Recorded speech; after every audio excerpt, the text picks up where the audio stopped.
The new Shelby Super Snake Mustang will have you saying, dang.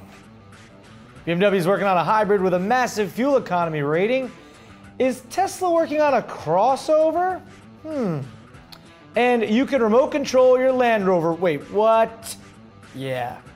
Plus, we have your FLD question of the day. Get a text message? Oh, all right. What's going on, everybody? I'm Derek D. Good to be hanging out with you. I mean, the pleasure's all on this side of the camera.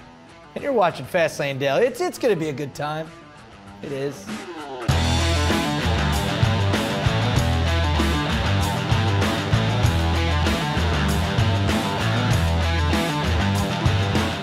Land Rover has revealed a remote-controlled version of the Range Rover Sport. Yes, remote-controlled, RC.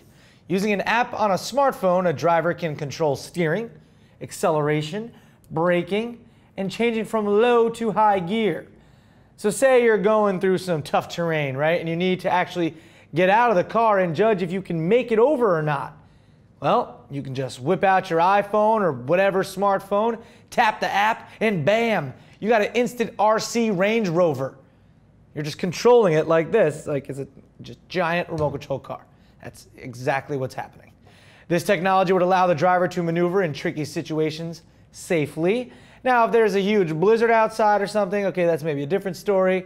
But for a daily driving use, the app allows the driver to reverse the car in a parking spot if the person next to you parked like a jerk and gave you no room.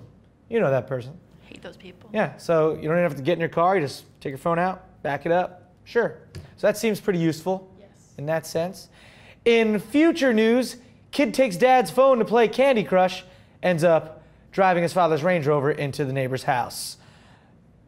Now it's House Crush. But think about that. So many little kids know how to use a smartphone. So if they tap an app, and all of a sudden your Land Rover is backing out of your driveway. Wow.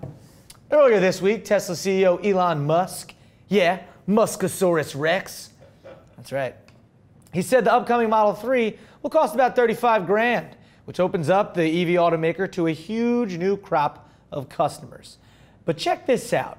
The sedan won't be the only version of the Model 3. What? Yeah. Chief Technical Officer J.B. Straubel said they plan to sell 500,000 models a year, thanks in part to both the Model 3 sedan, right, and a crossover, of course. Duh. Yeah, of course they got to make a crossover. Both of those electric cars will slot under the Model X. The crossover should follow the sedan's debut in 2017. So yeah, Tesla jumping on that crossover bandwagon too? Predictable. Predictable? Indeed. Oh, here's a real quick fact and literally a quick video. The Koenigsegg One can do 0 to 186 miles per hour and back to 0 in just 17.95 seconds. What? That's like, it's super, that's, Yep. That's like, whoa. I think the technical term for that is, holy shit, that's fast. I believe that's the technical turn of phrase you use. Yeah, science. Science. Jeez, 1 to 1. All right. Speaking of, well, I just was before the 1 to 1 story, I was speaking of alternative energy vehicles. All right. BMW, there we go. BMW is reportedly working on a range-extending hybrid model that will achieve a ridiculous 588 miles per gallon. Did you just say 588? Why, yes, I did, Erica. Oh. And it's a lot. Yep. That would be more than double the VW XL1's impressive 240 miles per gallon, which currently holds the title for the most frugal hybrid available. The massive figure is thanks to a small 2-liter gas engine paired with electric motors and a carbon fiber body weighing just 2,645 pounds. Now, we don't know if BMW will actually produce the model, but either way, it shows some big things are on the way, and not just for the all-electric vehicle market. Hear that, EVs? They're coming. Coming to get you. What's that movie reference? Wayne's World. You just saw it recently. You said. Oh, yeah, that's true. He's like, sorry. Yeah. Here I come, baby. coming to get you. Garth says it. Oh, okay. And Jimi Hendrix is playing in the background. Okay. Now on to the total opposite end of the spectrum. A big old gas-eating serpent has been revealed. The 2015 Shelby Super Snake. Based on the Mustang GT, the Super Snake uses a carbon fiber body kit, carbon fiber hood, mirror caps, and carbon fiber ass that won't quit. There's also a black grille, 20-inch rims, and a rear spoiler. Inside, there's a short throw shifter and Shelby badges, well, everywhere. So what's under the hood, you may be saying? Well, it's the good stuff. The 5-liter V8 has been supercharged. Oh my God, it's supercharged, Erica. To produce over 650 horsepower, which you could pair to either a 6-speed manual or automatic gearbox. Besides the boosted engine, the Super Snake features Ford Performance half shafts, Ford Performance 3.73 gears, and a suspension and handling package. There's also a Borla exhaust and Will Wood front brakes, because I don't know if Frank would, but Will would, right? Yes. Come on, you get that. And if you have a fever, and the only solution is more power, then you could up the ante to 750 horsepower from a stronger supercharger. Only 300 of these will be made a year, and each costs $50,000 in addition to the cost of the Mustang GT. So you're looking at just under 100,000 bucks. But it's a hell of a car you're getting there. All right, time for your FLD question of the day. Isn't that right, AK? Yeah. Sure is. This one comes from Luis Mendez. So take it away, Luis. Hey guys, my name is Luis, and my FLD question of the day is, which car brand do you think has produced the best number of overall just good cars? Okay, Luis, I see, nice. I see that you have FLD on in the background, which is nice though, of course, right? So your question was, which car brand do you think has produced the best overall amount of good, reliable cars? Now, all right, this answer is very subjective, and people would probably argue about which they think is the most reliable, and it would probably end up as an agree to disagree verdict in most cases, probably.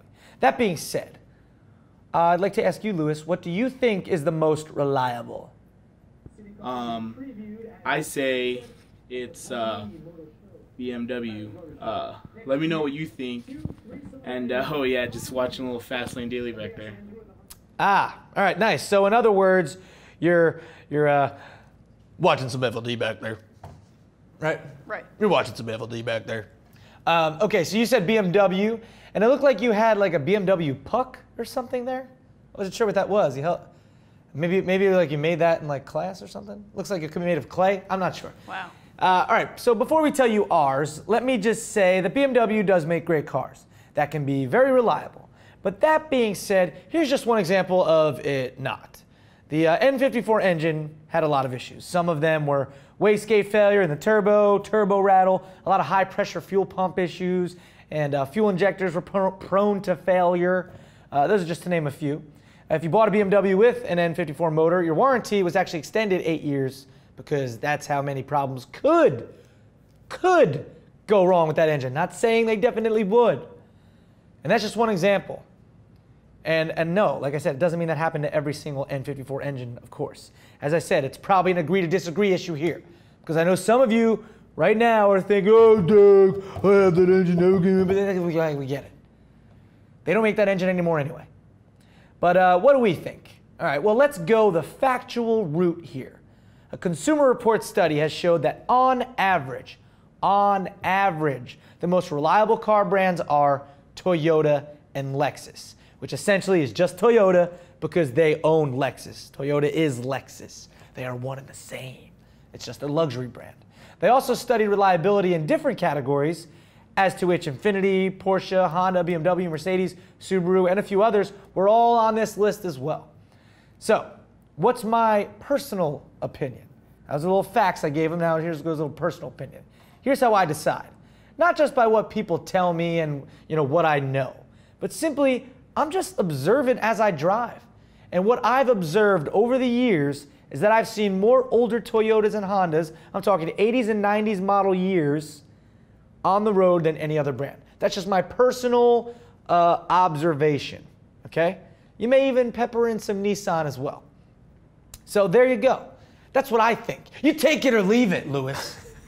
All right? What about you, AK? Well, there's a reason I've leased 6 Subaru Outbacks, Derek T. Because they're reliable cars. Yeah, very. Extremely. All right.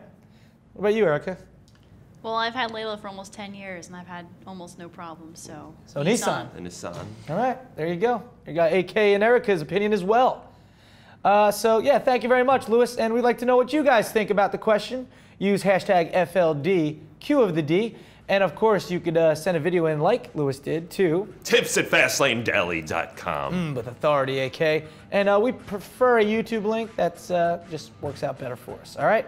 That's going to do it for Fastlane Daily today on this Thursday. I'm Derek D. Appreciate you watching, everybody, because like the great 25 Cent said, Fastlane Daily is like a Rolex, you just gotta watch. Yeah. that's right. FLD is like a Rolex, you just gotta watch. This is a shark freestyle, not a Rolex. But you get the idea.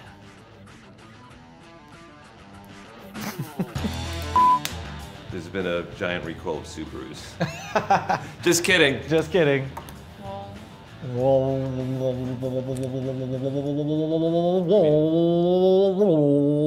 Max has been very quiet today. Yeah, Max, what's your deal? See you later. We're living in the fast lane, baby.